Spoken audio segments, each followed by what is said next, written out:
Hey everybody, welcome to She Prayer Journal. So I'm prayer journaling, and here is my 2017 cover for my structured prayer journal. And I said earlier when I did my reveal in another video that I'm really feeling a little bit more regimen, more tactical. You know how like an explorer is very intentional with where they're going and whatnot. So I'm kind of feeling it. And so that kind of is reflected in my structured prayer journal for 2017. So I used some washi tape, some Heidi Swapp scrapbook paper. This was a feather off of a piece of wall decor I got at Hobby Lobby, and it looked very juvenile on the wall decor, but I pulled it out and I've just taped it. All I did was just put some washi tape here in the entry, on the inside of the cover, and I love how it looks together. It's just kind of native looking. Okay, so let's go to my first week. So here is the setup for the first week. Now last year, and you may see a little bit of this again, but last year I did mine more like a junk journal, which I loved. I just loved it. So I haven't completely gotten over that, but again, I'm feeling a little bit of a different mood or vibe this year. And so I'm making lists. So I'm doing a list thing. So I'll share more about that with you shortly. So it's just simple washi tape is all I've got to do to decorate with. So it's more, I don't know, it may be more simple this year. I don't know yet, but this was how I was feeling as of January 1st on New Year's Day when I did my first setup. And so with the washi tape, I'm using kind of this bluish ink. It actually matches my little ribbons as well. But in this section here for praise and thanksgiving, there was a couple of things that I was very thankful for this particular week, and I really hadn't finished it because today is actually the last day of the week. So tonight I might sit down and add a few more things. But as of at this moment, I had some good things that I wanted to praise God for and give Him thanks for. I had a good week in my new regimen of living healthier, and so I felt good about that. One of my dear friends I've been praying for that has cancer was given a very good report this past week, and I had to go 2 days without my prescription for my blood pressure, but I didn't have any problems. Usually I will get a headache and start feeling sick, and I didn't, so that was good. So there's things I'm thankful I'm going to give God praise for. Now, under freedom and forgiveness, you can see that I have struggled. That's the question. What am I struggling with? Well, you can see there's a list. So here's what's so funny. So I start this new regimen. I have it all mapped out. This is my Inkwell Press Planner. I have it all mapped out. Like I have taken these project pages and I have laid out my plan for success. So when I get up the first morning, and this was on the 2nd of January, I didn't go back to work until January 3rd. So that's when I really kick things off. I don't do so well trying to kick things off when I'm still in holiday mode. So I kick things off Tuesday morning, and I'm so full of myself because I feel good about this regimen, and I'm feeling like I'm going to make all the difference in the world with my own mojo. Right from the get-go, I go into the kitchen to I'm starting my day off with 2 hard-boiled eggs, but later in the day, like at night, I'm drinking a Shakeology shake for my dinner, and that has went really well. Well, we had done a test shake the night before, and we accidentally left out the coconut milk that we're supposed to use. So I walk into the kitchen first thing Tuesday morning with my new plan, feeling like I'm going to have a perfect, start. And I noticed that, and the first thing that comes out of my mouth is a cuss word, the S word, when I saw that. And you know what? I just had to laugh because it's like, I can't do this on my own. Like, Jesus, I totally need your grace and mercy every single moment of the day. And so from there on, I have just listed other little things that I've done this week, just as a reminder. They're just small things, but small things build up to big things, right? So I'm just making a list of all of my flaws, just as a reminder that God, there is no plan I can put together where I'm going to be perfect. I truly am in need of you every single moment of the day. So I've made notes about that. Prayer petitions, you can see I've listed some prayers, and I've already got a couple of answers.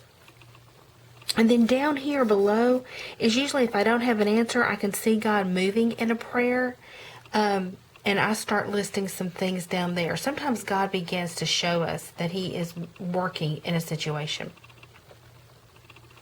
So there's a couple of places where I've got that. I have put some stars beside 3 of my prayer requests. So when I went over my prayer journal again from 2016, I told you that only 14 times out of over 300 prayers in this book, God said no to me. 14 times. Now, some of that, again, I'll explain, is where I think that over the years of doing structured prayer journaling and studying prayer, I've gotten much better at praying according to God's will. In James he says your prayers aren't answered because you ask with the wrong motives.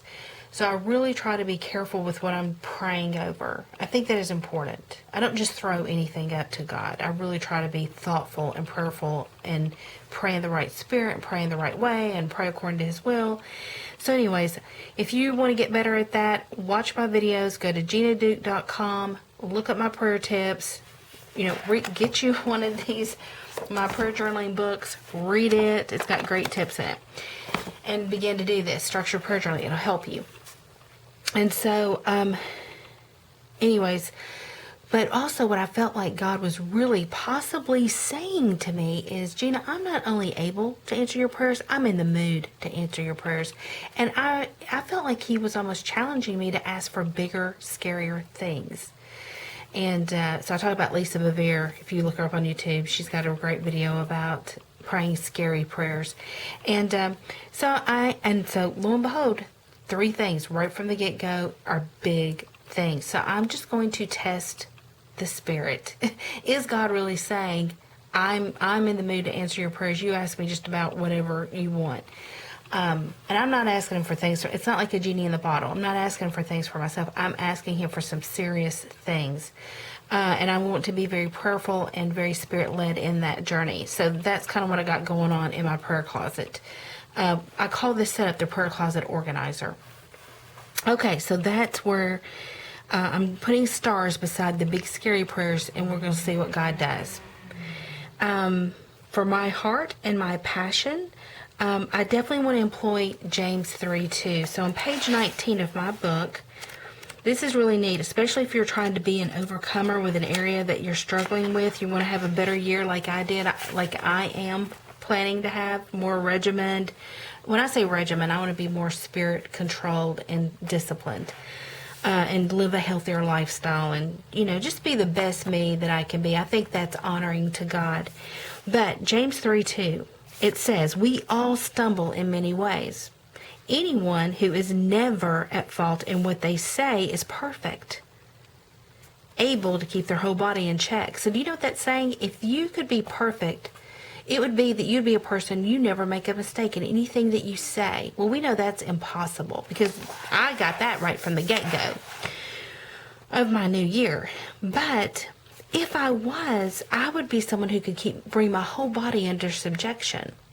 So I do focus a lot on my tongue because that, the more in check I keep my tongue, the more disciplined and in check I'll keep the rest of myself. So anyways, I hope that ministers to you. So I make a note of that.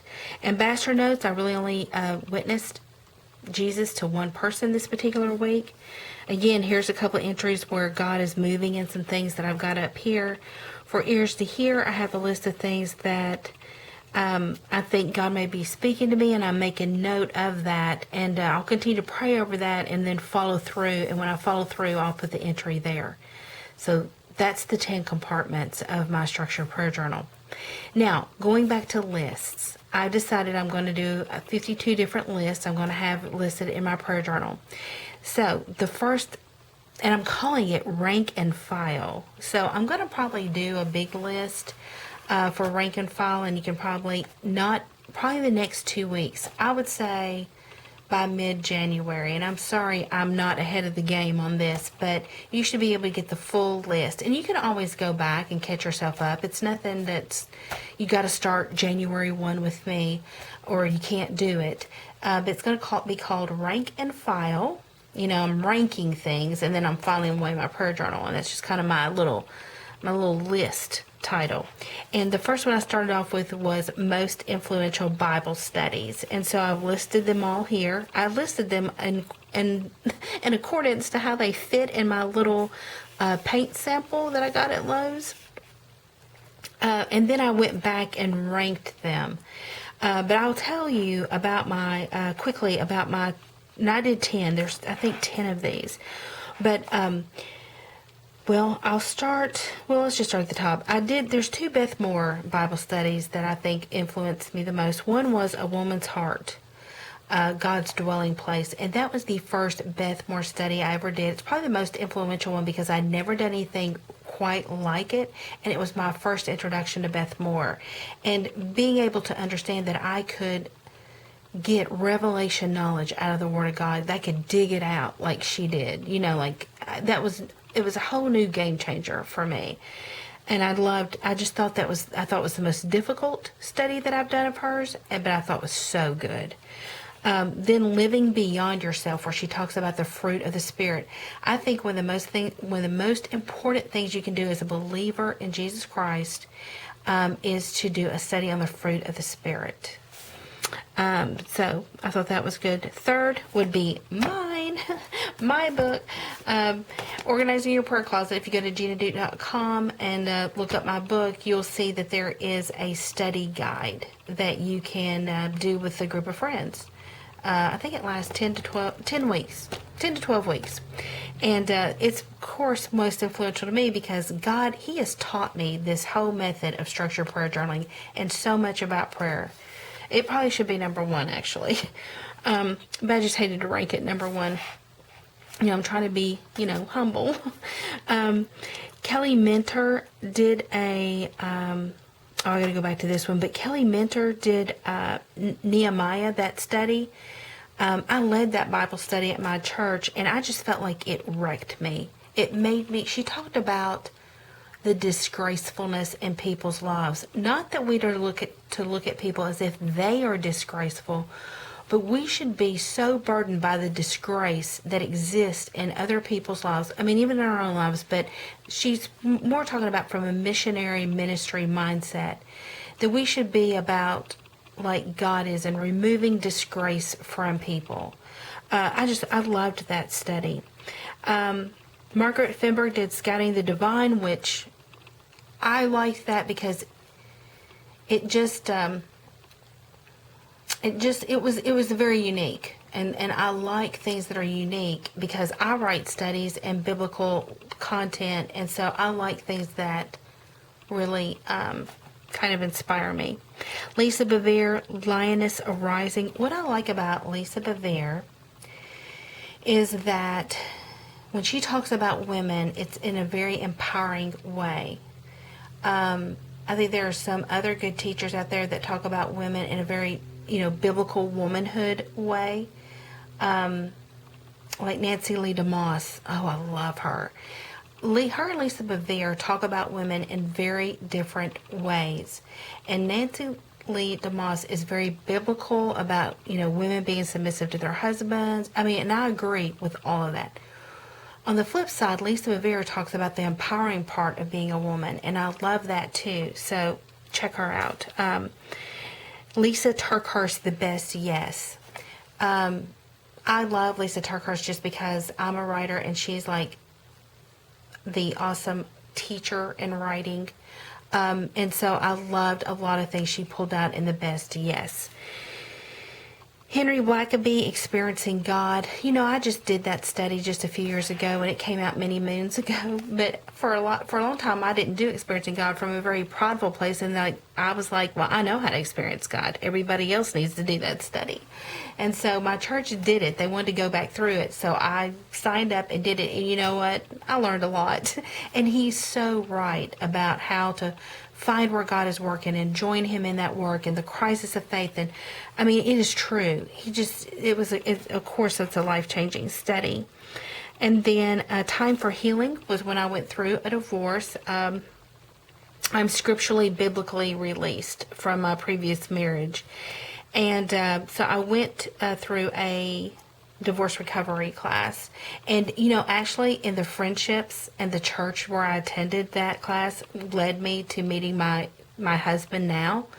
Maybe that should be number one because he's such a wonderful husband. But that was a good study. And I even went on in my own church to lead a few of those sessions. And it was just such a wonderful thing. And there were women who were truly distraught. And I mean, this was scary. I thought, oh my gosh, like this is only like I don't know, 6 or 9 weeks. I think 9 weeks. And I'm thinking, I don't know how these women are going to survive. Like I just felt overwhelmed as they did. And you know, by the end of that study, God had done such a great work in their life. So it's called A Time for Healing.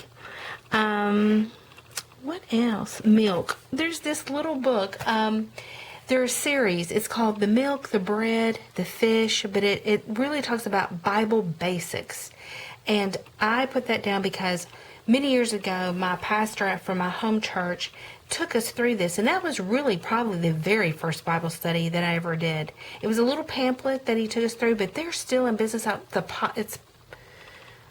wish I could think of the name of the company. I want to say the word Positive is in it, but I can't remember if that's correct or not.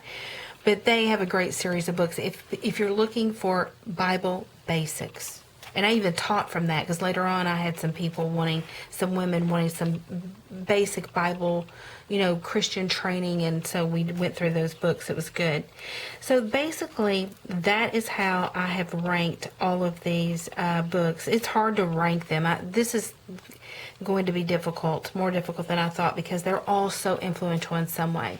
But anyway, so that was my week of January 1st. Thank you for stopping by. Until again, don't forget to plan to pray and happy prayer journaling.